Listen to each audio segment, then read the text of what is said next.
Bom dia, vamos dar início a mais um exercício devocional. Estamos no 92º dia da nossa quarentena espiritual.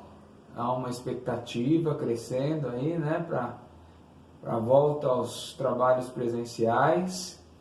Algumas igrejas retornando aos poucos, Há uma boa projeção para isso, mas nós continuaremos aqui até o final, pelo menos, da confissão belga, que é um dos símbolos da fé reformada que nós estamos estudando, tá? Hoje é sábado, 4 de julho de 2020. Nós vamos dar início orando através da Letícia.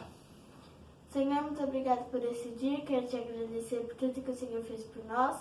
Quero te agradecer por mais uma devocional que vai ocorrer agora. Fique com a nossa igreja, em nome de Jesus, amém. Amém. Vamos lá? Artigo 27º da Confissão Belga, que fala sobre a Igreja Católica ou Universal. Tá? Eu sei que para muitos esse já é um tema conhecido, uma nomenclatura conhecida, mas fica aqui o registro, caso contrário, que não saibam, que católico, o nome católico quer dizer universal. Tá? E hoje existe denominacionalmente a Igreja Católica Apostólica Romana, como também existe uma igreja iniciada há pouco tempo, chamada Igreja Universal. Nós não estamos falando sobre denominações. Elas se valeram e se utilizaram de nomes que passaram a ser próprios nestas denominações, mas esses são nomes de uso comum. Católico, que é universal, ou universal por si mesmo, tá bom? Então, quando nós pensamos em igreja católica, não devemos pensar na denominação chamada Igreja Católica hoje, mas na Igreja Cristã, desde a fundação com os apóstolos, logo após a ascensão, a morte, ressurreição e ascensão de Cristo, os apóstolos então dão início a uma nova era, uma igreja fundamentada na doutrina passada por eles, por Jesus, que se chamaria Igreja Cristã. Essa igreja vem crescendo dentro do Império Romano, até que faz uma aliança mais à frente, por volta do ano 300 depois de Cristo, e daí começam os deslizes, a sair das Escrituras, e então essa igreja passa a se chamar católica ou universal, porque o Império todo queria que, uma vez feita a união com a igreja cristã, todos tivessem essa igreja como a sua igreja, a sua referência. Então ela passa a ser chamada, a igreja cristã dos apóstolos passa a ser chamada de igreja católica. Depois, então, porque ela é dos apóstolos, ela é chamada também de católica apostólica, e porque ela está dentro do Império Romano, ela então fica denominada Igreja Católica Apostólica Romana. Caminha por muito tempo assim, até ir se desviando da Bíblia, e até que em 1517 é proclamada a Reforma, e a Igreja Cristã então é dividida. Alguns voltam para a Escritura, os reformados, outros continuam no catolicismo romano, tá bom? Universal, é claro que foi um nome empregado há pouco tempo, já na nossa geração aí, por algumas pessoas que criaram uma nova denominação e colocaram esse nome. Ok? Feito essa distinção, vamos ao artigo 27, então, quando é declarada a Igreja Católica ou a Igreja Universal, que é a igreja, então, formada por todos os santos em qualquer lugar do planeta, tá bom? Diz lá o artigo 27, cremos e confessamos uma só igreja católica ou universal. Ela é uma santa congregação, ou seja, separada, e assembleia, ou seja, uma reunião dos verdadeiros crentes em Cristo, que esperam toda a sua salvação de Jesus Cristo, lavados pelo sangue dele, santificados e selados pelo Espírito Santo. Então, quem é católico ou universal nesse sentido que nós estamos tratando? Aqueles que foram lavados pelo sangue do Cordeiro, santificados e selados pelo Espírito, e creem exclusivamente em Jesus Cristo, na graça, no sacrifício do Cordeiro para a sua salvação. Mesmo que queiram colocar nomes ou denominações, esses são os verdadeiros crentes, ou essa é a verdadeira igreja universal, tá bom? Efésios 2, 17 a 19 diz: E vindo evangelizou paz a vós outros, que estaveis longe, e paz também aos que estavam perto, porque por ele ambos temos acesso ao Pai em um Espírito. Assim, já não sois estrangeiros e peregrinos, mas concidadãos dos santos e sois da família de Deus. Isso. Efésios 2, 17 a 19. Então, diz que Cristo chamou em si um povo para ser a sua igreja. Esse povo que estava longe, que estava afastado, mas foi unido na reconciliação, por isso tem paz com Deus. E agora tem acesso ao Pai em um só Espírito.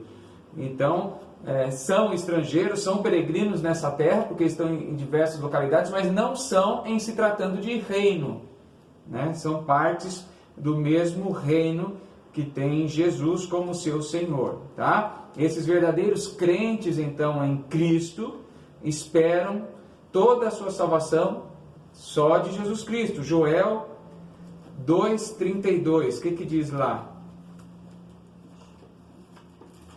Joel 2,32 diz: E acontecerá que todo aquele que invocar o nome do Senhor será salvo. Tá? Não aquele que invocar as obras. Aquele que invocar o nome do Senhor será salvo, para a sua salvação. Precisa ter fé para isso. Porque no Monte Sião e em Jerusalém estarão os que forem salvos, como o Senhor prometeu, e entre os sobreviventes aqueles que o Senhor chamar. Então precisa ter um chamado, precisa ter uma eleição. Então é uma reunião, uma eleição, uma convocação da congregação dos santos, da Assembleia dos Justos, tá? Essa é a igreja, e só quem é selado no coração sabe disso. Mesmo que existam pessoas dentro das denominações, inclusive da presbiteriana. Pode ser, é possível, só para não cravar, mas bem que poderíamos dizer que existem pessoas também dentro da igreja presbiteriana que não são da igreja católica ou universal, ou seja, a igreja de Jesus espalhada por toda a terra. Tá? Só aqueles lavados pelo sangue, santificados e selados pelo Espírito, conforme diz Efésios 1:13. Em quem também vós, depois que ouvistes a palavra da verdade, o evangelho da nossa salvação, tendo ele também crido, fostes selados com o Santo Espírito da promessa. Então precisa receber a palavra, precisa do Espírito para crer, diz aí o versículo, e então é selado pelo Espírito Santo. Tá? Vamos lá, essa é a igreja espalhada pela face da terra. Eu sou de tal denominação, eu sou dessa, eu sou daquela. Isso não quer dizer muito perto daqueles que têm verdadeiramente o selo do Espírito Santo. Obviamente, quem tem o selo do Espírito Santo vai procurar uma igreja correta, porque vai querer servir a Deus. Então, é natural que essa pessoa busque servir ao Rei através de uma igreja, tá bom? Continuando, esta santa igreja é mantida por Deus contra o furor do mundo inteiro, porque o mundo se enfurece contra a igreja verdadeira de Jesus. Se a igreja não é atacada, se a igreja não é molestada, tem alguma coisa errada. E essa igreja agora, não estou falando de prédio com pichações, ou colocar fogo, ou invasões. Estou falando da igreja, as pessoas, né, o corpo de Cristo. Salmo 46:5 diz: Deus está no meio dela, jamais será abalada. Deus a ajudará desde antemanhã. E o 6 que diz: bramam nações, continuando o mesmo texto, né, do Salmo 46. Bramam nações, reinos se abalam. Isso. As nações estão furiosas contra a igreja de Jesus, mas Deus está no meio dela, por isso ela não se abala, é mantida, é o que está dizendo aí o artigo 27 da Confissão Belga. Mateus 16, 18. Também eu te digo que tu és Pedro, e sobre esta pedra edificarei a minha igreja, e as portas do inferno não prevalecerão contra ela. Isso, a igreja é edificada sobre, não o apóstolo Pedro em si, mas a doutrina dos apóstolos, não nos esquecendo que a pedra angular, a pedra fundamental é o próprio Jesus, e quem tem apoio na doutrina dos apóstolos e está sobre a fundamentação da rocha que é Jesus, não vai ser abalada, mas vai sofrer, só não vai ser abalada. Mesmo que ela, às vezes, por algum tempo, seja muito pequena, a igreja, e na opinião dos homens, quase desaparecida. A igreja verdadeira ela não vai desaparecer, mas pode ser que ela passe por momentos de perseguição tão grande que ela diminua em número, não em espiritualidade, porque conforme nós já lemos no Salmo 46:5, em Mateus 16, 18, ela é mantida, porque ela está fundamentada na rocha, né? E quem está no meio dela é o próprio rio, Jesus, então ela não vai ser abalada, mas pode ser que em determinadas épocas ou eras de toda a história ela pareça estar menor, nada mais do que a prova da fúria do inimigo contra ela. Isaías 1:9, o que diz? Se o Senhor dos Exércitos não nos tivesse deixado alguns sobreviventes, já nos teriam tomado como Sodoma e semelhantes a Gomorra. Ou seja, se o Senhor não cuidar da igreja e não mantiver os fiéis, ela não vai perdurar, mas ela perdura por conta disso. Assim, Deus guardou para si, na perigosa época de Acabe, a Confissão Belga dá um exemplo, né? A época de Acabe, 7.000 homens que não tinham dobrado os joelhos a Baal. 1 Reis 19, 18, o que diz lá? Partiu, pois, Elias dali e achou a Eliseu, filho de Safate, que andava lavrando com 12 juntas de bois adiante dele. Ele estava com a 12ª. Elias passou por ele e lançou o seu manto sobre ele. Isso. 1 Reis 19, 18. Né? Também conservei em Israel 7.000 todos os joelhos que não se dobraram a Baal, e toda a boca que o não beijou. Isso, então agora sim o versículo 18 que eu tanto queria, né? Também conservei, tá certo o versículo que a Letícia leu, mas o 18 nos mostra bastante isso, que Deus conservou 7.000 que não dobraram os joelhos a Baal. E assim vai ser por toda a história. Se não 7.000, alguns, poucos, mas vai conservar da parte dele. Esta santa igreja também não está situada, fixada ou limitada em certo lugar. Como eu disse, não é uma denominação ou uma igreja local em determinada parte do planeta, ou ligada a certas pessoas, mas ela está espalhada e dispersa pelo mundo inteiro. O que diz lá João 4:23? Mas vem a hora e já chegou, em que os verdadeiros adoradores adorarão o Pai em espírito e em verdade, porque são estes que o Pai procura para seus adoradores. O Pai está procurando seus adoradores em toda a terra. E o 10:14, o que diz lá, Letícia? João 10:14-16. Eu sou o bom pastor, conheço as minhas ovelhas e elas me conhecem a mim. Assim como o Pai me conhece, a mim eu te conheço, Pai, e dou a minha vida pelas ovelhas. Ainda tenho outras ovelhas, não deste aprisco. A mim me convém conduzi-las, elas ouvirão a minha voz, então haverá um rebanho e um pastor. Isso, veja que ao mesmo tempo que Jesus diz que haverá um só rebanho e um só pastor, ele diz que existem ovelhas num aprisco, mas também existem ovelhas dele em outro aprisco, em outra região. É como se Jesus dissesse, tem ovelhas minhas na Europa, na América, lá na Austrália, enfim, mas no final eu vou reuni-las todas. Então eu serei um só pastor, um só Deus, essa é a promessa. Contudo, está integrada e unida a esta igreja, de coração e vontade, pelo mesmo Espírito, pelo poder da fé. Isaías 11:12. Embora espalhada, antes de ler, embora espalhada, unida no mesmo Espírito. Tá? Isaías 11:12 diz o quê? Levantará um estandarte para as nações, ajuntará os desterrados de Israel, e os dispersos de Judá recolherá desde os 4 confins da terra. Então esse povo que está disperso, espalhado em outros apriscos, vão ser ajuntados num só corpo, num só povo.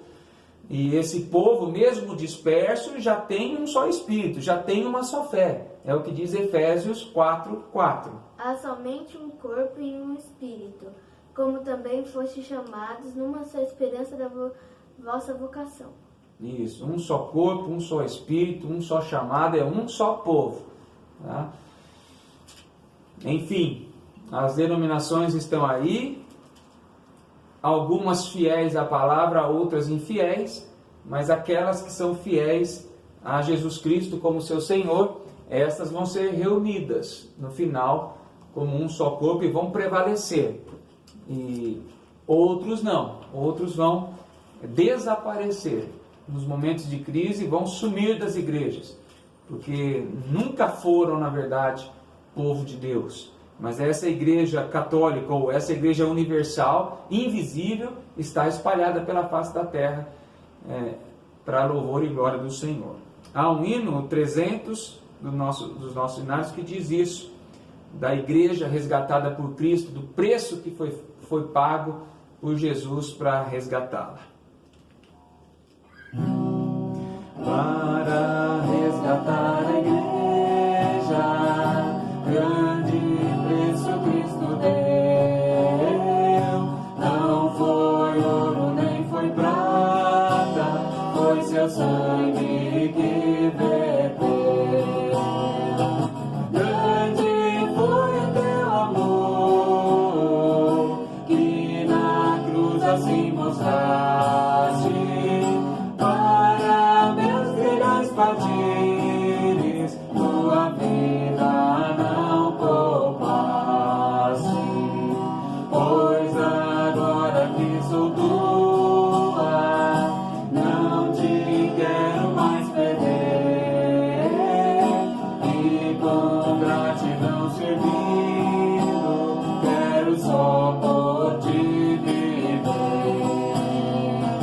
Grande foi o teu amor, assim mostrastes, para meus finais partires, tua vida não poupaste. Quero receber teu jugo e em teus passos caminhar. Se por ti eu sofro tudo, vou contigo em paz.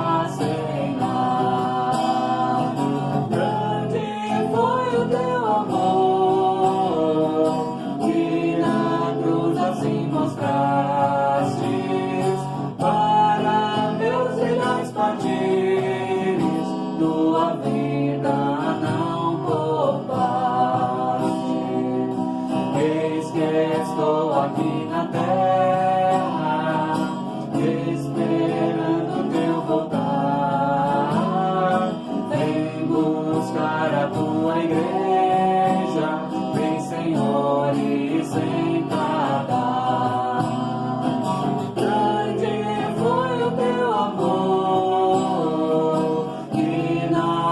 Assim mostraste, para meus milhões partires, tua vida não poupaste. Senhor, nós estamos, Deus, diante de Ti, agradecidos, ó Deus, porque o Senhor um dia enviou Jesus, ó Deus, para morrer por nós, ó Deus, para perdoar os nossos pecados, e um dia, ó Pai, nós podemos estar diante de Ti, Deus, para glorificar o Teu nome, ó Deus, diante do Senhor, ó Pai, para viver, ó Pai, uma vida eterna, ó Pai, uma vida para sempre contigo, ó Deus. Te agradecemos porque o Senhor tem sido conosco, tem nos guardado, tem abençoado a Tua igreja, ó Pai, nos proporcionado, ó Pai, mesmo que à distância, um Momentos, ó Deus, em que nós podemos ouvir a Tua palavra, Pai, e conhecer um pouquinho mais do Senhor, ó Pai, da Tua mensagem para as nossas vidas. Nós te agradecemos hoje, ó Pai, pela vida do Emerson e da Flávia, Pai, que completam mais um ano de vida. Que o Senhor esteja com eles, ó Deus, continuando a abençoá-los, ó Deus, a guiá-los pelos Teus caminhos, ó Deus, para que... E conduza a vida deles, ó Pai, para que o Seu nome seja glorificado, ó Pai. Que através deles, ó Pai, com os dons que o Senhor tem dado a eles possam Te louvar e Te glorificar, ó Deus. Fica com a nossa igreja, fica com as nossas famílias, ó Pai. E nos abençoe nesse dia ainda, Pai. Fica conosco, é o que nós pedimos e agradecemos em nome de Jesus. Amém. Amém.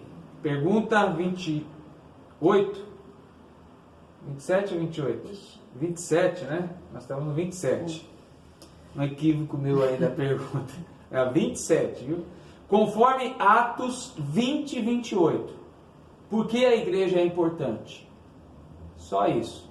Por que a igreja é importante segundo Atos 20, 28? Deus te abençoe. Essa é a pergunta 27.